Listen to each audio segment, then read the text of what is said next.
It is the wine of the week right here on Hotmixology, hanging out with my buddy John right here, a partner in the Hotmixology Lounge. Now, John, as I said last week, talking ice wines. It's the wine of the week every week. And you know, I want to educate people on what ice wines are. And all of the ice wines that we're going to taste in the next few weeks are coming from The Most Romantic Wines. It's a company out of New York, and Victoria says, The Most Romantic Wines. She's so all about these ice wines, and and I agree. I mean, they're very romantic wines, the way they are. But let's tell the viewers what makes an ice wine different from regular wine. Well, an ice wine is actually made differently. It's made from grapes that have been frozen on the vine.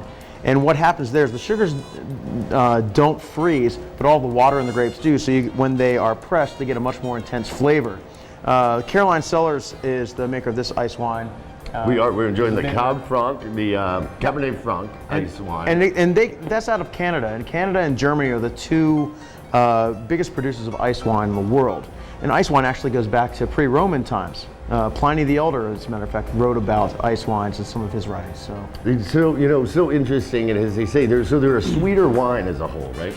It is sweeter, and there's also a much more intense flavor profile overall. So you get a much richer berry flavor. You get a much deeper color.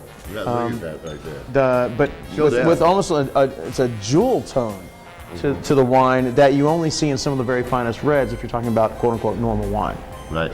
Or non-ice wine, if you will, right? Non-ice wine. Yeah, the wine of the week right here. Check out hotmixology.com, because every week we're going to have a different ice wine featured from the most romantic wines. Check it out, the featured brands page on hotmixology.com. Find out more about what Victoria does at The Most Romantic Wines. And thank you for the education there on ice wines. We're learning every single day, as we do every week on Hotmixology. It's the joy of being a history major. There you go. It's the wine of the week. Salute, everybody. Salute.